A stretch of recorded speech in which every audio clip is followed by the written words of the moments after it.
Ben oui, c'est le perron d'église. Comme à chaque semaine, on vous envoie une invitation sur les réseaux sociaux afin d'interagir avec nous. Puis d'ailleurs, Charlotte Pop en régie pour l'avoir fait moi-même la semaine dernière. C'est pas facile Hey, avoue, ouais, finalement, d'avoir on piloté, dit, hey, il faut te chercher d'avoir un peu. piloté ça. Mais to be fair, au moins là, tu sais, c'est comme je parlais, puis là, fallait que j'ai les bouts de temps en même temps. Fait que j'essayais de pas trop dérailler. Mais bref, on a d'ailleurs deux interventions des Canadiens à jaser avec nous. Et la première nous provient de Massimo Verrecchia, qui est très mal écrit, Pop, soit dit en passant, Ah, excusez-moi. mais qui c'est correct, c'est pas la première fois. D'ailleurs, Massimo, juste pour l'anecdote, qui travaille au courrier de Laval, puis ça, c'était une entrevue, je pense que c'était avec Dominique Paquet, son agent, qui dit oui, Monsieur Verrecchia, puis ben, c'est pas c'est Verrecchia, là, mais bon, c'est correct, on peut continuer.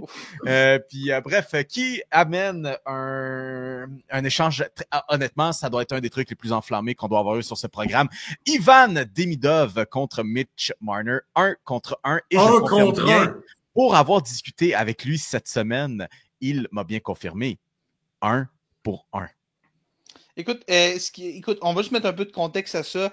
Mitch Marner est joueur autonome en devenir. Donc, pour le bien de l'exercice, on va assumer que les Maple Leafs le signent pour un contrat de 8 ans puis l'échange aux Canadiens à ce moment-là. Donc, on va assumer qu'il Ou vient. on fait comme. Ah, ok, non, j'espère un autre scénario, mais finalement, ça marche pas. Fait C'est que, ça, je on m'excuse. assume qu'il vient avec un contrat de 8 ans à genre, je sais pas, 12 millions par année. Quelque chose de même. Sign and trade, C'est ça, 7 c'est fois ça. 12, mettons. C'est ça, Quelque mais chose de même. mettons quelque chose de même. Man, c'est. Moi, je fais partie de ceux qui pensent que Mitch Marner est trop détesté à Montréal. Je sais pas, tu sais, ce gars-là est top 5 pointeur de la Ligue cette année. On peut-tu parler de. Puis avec Austin Matthews qui en arrache, pas à peu près, puis qui a été blessé aussi. Ce que Mitch Marner fait en ce moment, c'est assez incroyable. Puis oui, il a sa fameuse réputation de pas bon en série, qui est choke quand le moment est important. Moi, je m'excuse, là, mais je l'ai vu jouer aux 4 Nations, puis j'ai vu un gars qui était capable de se lever dans des matchs importants. Là. Je sais pas si vous avez vu la même affaire que moi, là, mais bref, Il y a juste la passe principale sur le but gagnant. c'est ça. Puis il a marqué le but gagnant du premier match en prolongation. Là, tu sais, juste des petites affaires de même. Puis son jeu magnifique aussi pour filer la Oui. puck à Sam Bennett. Oui, c'est en deuxième période, je ne me trompe pas, deuxième, troisième, fin de deuxième. Écoute, la question qu'il faut se poser, je pense, c'est est-ce qu'on voit Ivan Demidov devenir un top 5 pointeur de la NH? Je pense que ça, c'est une question qu'il faut se poser. Et l'autre question à se poser, c'est est-ce qu'on pense que d'ici 3 ans, on veut maximiser notre valeur salariale? Est-ce qu'on pense que d'ici 3 ans, Demidov à 925 000 nous aide plus à gagner qu'un Marner à 12 millions? Parce que veux pas, c'est un autre gros contrat que tu ramasses sur ta masse salariale avec ça. Je pense que tu me demandes le joueur que j'aime mieux avoir pour, mettons, 5 ans, j'irais Marner. Parce que je pense que Marner est plus solide pour un bout.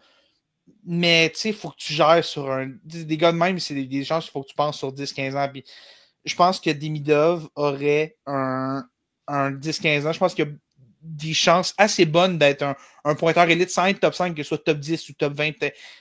Un gars qui peut te marquer un 90 à 100 points, je pense que Demidov a ça en lui. Puis je pense que, étant quasiment une dizaine d'années plus jeune, je pense qu'il faut que tu fasses confiance à Demidov. Il faut que tu fasses confiance en ton développement du kid.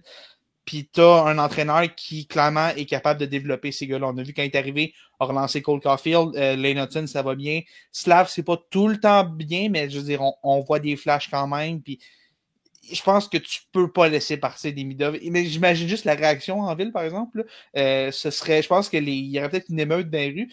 Mais puis l'autre affaire aussi, est-ce que Mitch Marner, fan des Maple Leafs depuis qu'il est tout petit, voudrait jouer pour Montréal? Je pense qu'il y a peut-être de ça aussi.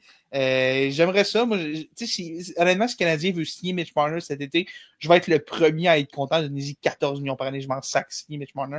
T'as de l'argent, garde-toi, t'as tellement d'argent, utilise-le. Mais man, je pense pas que tu peux faire cet échange-là. Je pense que c'est beaucoup trop risqué.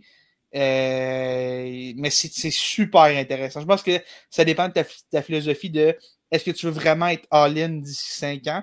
Puis la façon que tu vas être all-in, c'est est-ce que tu veux avoir Demidov et un autre joueur ou tu penses que Mitch Marner va être. Demidov n'atteindra jamais proche du niveau de Marner. Je pense que c'est comme ça pour moi. Hop. Puis, mais tu sais, quand les dieux du hockey, à quelque part, on ne sait pas s'ils existent pour de vrai, Mais s'ils existent, on t'a donné un cadeau du ciel en probablement le meilleur joueur de la Ligue nationale qui appartient à une équipe qui ne joue pas dans la Ligue nationale en ce moment. Ivan Demidov. Tu vois les classements de ce genre. Ivan Demidov est considéré comme le meilleur espoir à ne pas encore jouer dans la Ligue nationale en ce moment. Les dieux du hockey t'ont donné cette opportunité d'avoir ce joueur-là. Tu sais, je suis sûr qu'on refait le repêchage maintenant, là. Puis, c'est pas Félix et Mio qui, de la triple menace, qui fait ça, mais tu sais, des dirigeants hockey, des gens qui sont vraiment dans le milieu, tu leur demandes, hey, on refait le draft 2024, là, ça fait même pas un an que c'est fait. Moi, je m'excuse, mais Ivan Demidov quitte pas le top 2, là. Tu penses que les Blue Jackets se prennent un mulligan en esti, en tout cas, je te le promets. Écoute, ça a pris une montée fulgurante de Beckett Seneca pour se ramasser. Même lui, il ne s'attendait pas à ce qu'il sorte 3e chez les Ducks d'Anaheim. Oh my God. Et tu as Caden Lidstrom qui a réussi à se faufiler chez les Blue Jackets de Columbus. Les dieux du hockey ont été de notre côté ce soir-là. On a eu Demidov. Pourquoi le shipper? C'est ça. Pourquoi le shipper? Je comprends que Mitch Marner, c'est un gars de 90-100 points facile dans son prime année après année. Je comprends ça. Mais tu as eu cette opportunité-là, garde-le. Est-ce que si on avait échangé Carey Price au lieu de Yaroslav Halak en 2010, on l'aurait-tu regretté aujourd'hui? Ouais, tu sais, quand tu as des steals de même, des potentiels vols de repêchage de même, au 5e rang, les deux, soit dit en passant, petite coïncidence, avec les Blue Jackets pas loin non plus, tu le gardes. Moi, j'aime comment, tu sais, ce take-là, il est hot, j'aime ça, mais tu forces à rien. Tu sais, tu as fait ta job, tu as eu le joueur que tu voulais. Essaie pas de Galaxy Brain toute l'affaire. Fais-toi confiance, puis garde ce que tu as, puis développe-le. Attends, mais Pop, les deux talents. J'en ai une pour toi, Pop, avant, vite. Si t'es de Toronto, Kent Hughes t'appelle, te donne des mineurs pour Marner. Est-ce que ça, tu le fais? Oui. Ah ouais? Moi, si je suis Brad... Marner accepte de signer quand même. Tu peux garder Marner, t'as le choix. Fait que si, mettons, je suis Brad Treliving, puis que Mitch Marner me confirme via son agent que lui signé au bon prix 8 ans à Toronto, il est prêt à se commit. 13 millions par année, 8 ans. OK, mettons 8 x 13. Ouais.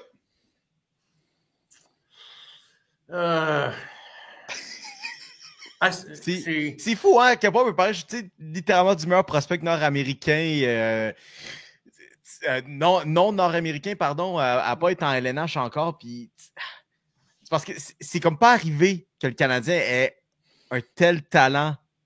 Nommez-moi le dernier joueur qui n'est pas un gardien à avoir autant de potentiel que le Canadien a repêché. Il y a eu un hype sur Caulfield puis Hudson, mais Demidov, je pense que c'est une affaire au-dessus. Et voilà. Mais tu sais, Caulfield, j'étais comme, ouais, c'est un sale joueur, mais c'est après ça. Quand il y a eu ces saisons en NCAA, t'es comme, OK, non, c'est vraiment spécial. Pareil comme Lane Hudson. T'es comme, ces gars-là, c'est arrivé post-repêchage, c'est vrai. Exact.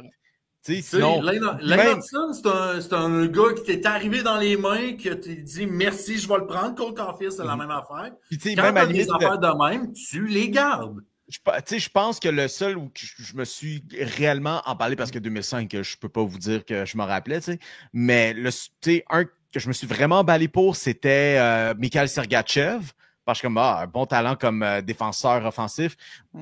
On voit ce qui est arrivé justement, puis c'est un bon parallèle avec la question sur ce sujet-là, d'échanger un joueur établi pour un prospect, puis sans rien enlever à Jonathan Drouin, qui a eu aussi ses problèmes en dehors de la glace, mais vraiment le produit hockey, malheureusement, du côté des Canadiens, on n'a pas eu ce qu'on souhaitait. T'sais. Mais pas que tu t'en sors pas, hein? Est-ce que tu fais les choses? Non, je sais, j'y pense encore. Moi, celle-là, je la trouve. J'ai beaucoup plus de facilité avec celle-là. Tu sais, on dit beaucoup de. Tu sais, je pense qu'on accorde plus d'importance, ou du moins, on ne met pas assez d'importance sur les relations dans le vestiaire. Ouais. Tu sais, je pense mettons, si je suis Brad Treliving, que je rencontre mon capitaine demain matin, puis je lui dis, écoute, Mitch Marner, je viens de l'échanger au Canadien de Montréal. Même si on a eu Ivan Demidov pour, imagine qu'est-ce que ça envoie dans ton core four. Et personnellement, je suis le gars qui vend depuis 2 ans que le core four, ça ne marche plus. Tu sais, moi, je dis encore, Toronto ne doit pas re-signer Mitch Marner. Juste pour dire, brasser la soupe à quelque part. Faites quelque chose. Vous ne pouvez plus ramener ce quatuor-là à Toronto. Ça ne marchera jamais. Mais, tu regardes Austin Matthews et tu dis, hey, Mitch Marner, je viens de l'échanger. John Tavares, tu dis quoi à John Tavares? Tavares s'en va pendant la saison nord. C'est presque sûr. Mais tu sais quoi? Si je suis Brad Treliving, moi, je fais cet échange-là. Mais je comprends pourquoi tu le ferais, par exemple. C'est ça, parce que c'est la critique qui revient avec les Maple Leafs. Tu as tellement d'argent d'investir dans ton top 4, dans ton core 4, puis faut que tu sais, je pense que si tu libères un gros salaire, oui, tu perds un gars comme Marner qui est excellent. Puis oui, peut-être que première année, tu t'affaiblis parce que Marner reste un des meilleurs alliés de la Ligue, peut-être un des 5-10 meilleurs alliés de la LNH. Même si à Montréal, on aime ça le détester, ça reste un énorme talent, Mitch Marner. Mais je pense que si tu ramasses un gars comme Demidov qui a ce potentiel-là d'être en tout cas un allié élite dans la LNH, puis que tu enlèves un 12 millions complet de ta masse salariale, je veux dire, ça t'aide tellement si t'es Toronto. Ivan Demidov, à sa 3e année de contrat, pourrait être immensément sale. Immensément sale. Mais Matthew Nice, sa première année, était déjà un morceau important à Toronto. Je veux dire, je ne changerais pas Matthew Nice pour Mitch Marner, là, mais tu comprends, je pense qu'il y a quand même moyen de remanier tes forces. Je pense que c'est là que ça serait avantageux pour Toronto, mais même si je suis le Canadien, j'aurais peur de le faire. Je comprends pourquoi on le ferait, puis je pense que ça améliorerait le club dans l'immédiat. Mais si tu penses dans une logique de 10-15 ans, c'est vraiment risqué de laisser partir des Demidov. Vraiment risqué. Puis finalement, on va essayer d'abréger un petit peu, mais c'est un débat qui me fait tellement chier, mais qui nous provient de Mathieu Vachon sur Facebook qui dit « À mon avis, être un bon marqueur ne veut pas nécessairement dire que tu es un bon joueur de hockey. Les gens ont tendance à mélanger les deux. Exemple simple, Cole Caulfield est un très bon marqueur, mais pas un bon joueur de hockey. Ma question est donc la suivante. Qu'est-ce qui est le plus important, un bon marqueur, Caulfield, ou un bon joueur, disons un Sam Bennett? » Je veux juste revenir à Caulfield n'est pas un bon joueur de hockey. Je prends un petit peu parce que il y a 2 ans, j'aurais été d'accord avec. Mais il y a 2 ans, j'aurais été d'accord. Mais depuis 2 ans, Caulfield travaille sur son jeu défensif. Puis, ce sera jamais un gars qui va gagner le Selkie, mais les affaires de Caulfield est un boulet puis tout. Non. Caulfield n'est pas élite défensivement, mais dans le rôle qu'il a avec Nick Suzuki et Juraj Slafkovský, Caulfield est le joueur parfait pour le Canadien. Puis, idéalement, moi, j'aurais aucun problème à ce qu'à long terme, Caulfield soit sur un deuxième trio, qu'on ait quelque chose comme Demidov, Suzuki, Slafkovský, puis que Caulfield soit avec un éventuel deuxième centre qui mène idéalement aurait été Matthew Beniers. Matthew Beniers, on lance ça dans le Matthew Beniers. J'adorerais Matthew Beniers. J'aurais aimé ça que ce soit Kirby Dach, mais regarde, je peux pas rien assurer avec Kirby Dach en ce moment. Puis, je pense que Caulfield reste un excellent joueur. Je pense qu'on sous-estime sa contribution sur 200 pieds. Comme je te dis, il ne va jamais gagner un Selkie, mais est rendu au moins passable. Pour un gars qui peut marquer 40 buts, juste d'être passable dans sa zone, j'ai aucun problème avec ça. Fait que je pense que à ce niveau-là, ça te prend des gars comme ça. Mais la question de Mathieu reste intéressante parce que je pense que c'est 2 philosophies qui sont différentes. Je pense que ça te prend des gars comme Sam Bennett pour gagner en série. Puis je suis d'accord avec ça aussi, mais il y a quand même une partie de moi qui se dit que tu peux pas vraiment gagner sans avoir un Caulfield ou un gars comme ça. Oui, c'est possible, mais ça te prend quand même un gars qui va être marqué. C'est un drôle d'exemple que je vais sortir, mais si je prends les Panthers de l'année passée, les Panthers ne gagnent pas sans Sam Reinhart, puis ne gagnent pas sans Carter Verhaeghe, puis tout. Puis je ne suis pas en train de dire que c'est Cole Caulfield et Sam Reinhart ou quoi que ce soit, mais ça te prend quand même des gars que leur job, c'est de mettre la rondelle dans le but, parce que le but du jeu, c'est de marquer plus de buts que l'autre équipe. C'est aussi simple que ça. Puis si tu as des gars qui sont capables de marquer avec régularité et tout. Puis moi, c'est pour ça qu'à Montréal, je comprends pas pourquoi on veut autant se débarrasser de Patrick Laine. Oui, c'est pas à 5 contre 5, sérieusement, cette année, c'est un mauvais joueur, Patrick Laine. À 5 contre 5, c'est très difficile. Mais man, ce gars-là, en un tir, un avantage numérique, une mauvaise pénalité pour l'autre équipe peut changer le match complètement. C'est des gars comme ça fait une différence qui est peut-être pas sur 60 minutes, mais qui est tellement importante au moment où ça arrive que pour moi, ça te prend des marqueurs. Puis je pourrais dire que Caulfield est un mauvais joueur. Je comprends ce qu'il veut dire. Un joueur peut-être moins complet, moins physique. Tu sais, Bennett, c'est un gars que au baseball, on dirait un five-tool, qui peut tout faire. Puis je pense que c'est un peu à ça qu'il fait référence. Honnêtement, je pense que ça te prend un mélange des deux. C'est plate à dire. Puis je pense que ça dépend vraiment de ta philosophie, mais tu peux pas gagner sans les deux. Je pense que c'est aussi simple que ça. Mathieu, je finis ce podcast-là tantôt. Je t'appelle. On va jaser ensemble, puis on va faire une recherche sur Internet, puis on va te trouver une école qui va t'offrir le cours Rage Baiting 101. Ça, pour moi, ce take-là, c'est juste du Rage Baiting. Pour moi, c'est juste de même que je vois ça. Parce que je vais être d'accord là-dessus. Félix l'a mentionné. Je comprends le point. Est-ce que tu veux juste un joueur plus unidimensionnel ou un gars qui peut faire tout faire et t'amener en série? L'affaire, par exemple, c'est pourquoi Cole Caulfield? Pourquoi Cole Caulfield dans cette take-là? Pourquoi tu rajoutes Cole Caulfield là-dedans? Pour moi, c'est juste pour faire réagir. Puis, dans ce cas-là, ça fait un peu marcher. Mais mettons, tu dis Patrick Laine dans ta phrase. Remplace Cole Caulfield par Patrick Laine. Là, on jase. Là, on jase. Je suis 100% d'accord là-dessus. Puis, moi, ça m'énerve surtout de dire que Cole Caulfield est un boulet parce que, oui, OK, défensivement, mais on semble oublier aussi, puis ça, c'est coulons à Martin Saint-Louis d'avoir fait ça. Cole Caulfield a vraiment amélioré cette facette de fabricant de jeu dans son jeu. Oui, 100%. Cole Caulfield a 33 buts. Cole Caulfield est unidimensionnel. Cole Caulfield est juste capable de faire des buts. Cole Caulfield a 28 passes cette saison-là. Tu sais, c'est quelque chose qu'on semble oublier, puis c'est pas lui qui amasse les passes sur l'avantage numérique sur les passes, les buts de Patrick Laine, là. Non. C'est Suzuki Hudson, là, le plus Laine de Hudson puis Suzuki, le classique. Le glitch goal. J'ai jamais vu autant un glitch goal de même dans le Canadien de Montréal depuis Prime Sheldon Sorry. Non, mais c'est pire qu'un one-timer à NHL, man. C'est pire. Ça n'a pas de bon sens. Ça n'a aucun espèce de bon sens. Mais pour vrai, tu sais, il y a du monde dans les médias montréalais qui veut servir de Cole Caulfield comme bouc émissaire parce que c'est son tour, je le sais pas. Il est américain, il parle anglais, whatever la fucking. Parce que pourquoi pas tomber sur la tête d'un gars qui a 33 buts cette année? Je veux dire, pourquoi pas? Pourquoi pas? Tu sais, il reste à peu près quoi, 15-16 games à faire? On n'a pas vu de marqueur de 40 buts à Montréal depuis le tournant du millénaire. Sacrement. Puis, il y a deux choses aussi que je veux rajouter. Tu sais, on parle beaucoup de Patrick Laine, puis OK, je comprends. Mais ce que Patrick Laine, puis je pense que c'est peut-être quelque chose que on oublie peut-être, c'est Patrick Laine montre à quel point Cole Caulfield est loin d'être tant unidimensionnel que ça. Je pense que Patrick Laine montre au monde que Cole Caulfield est capable de faire autre chose que marquer. Et deuxièmement, où était le monde dans la run de 2021? Moi, je fais juste dire que Cole Caulfield a fini sa saison à l'université et sans dire que ça a été le joueur le plus important dans cette run de série-là, a été un participant actif. Très actif.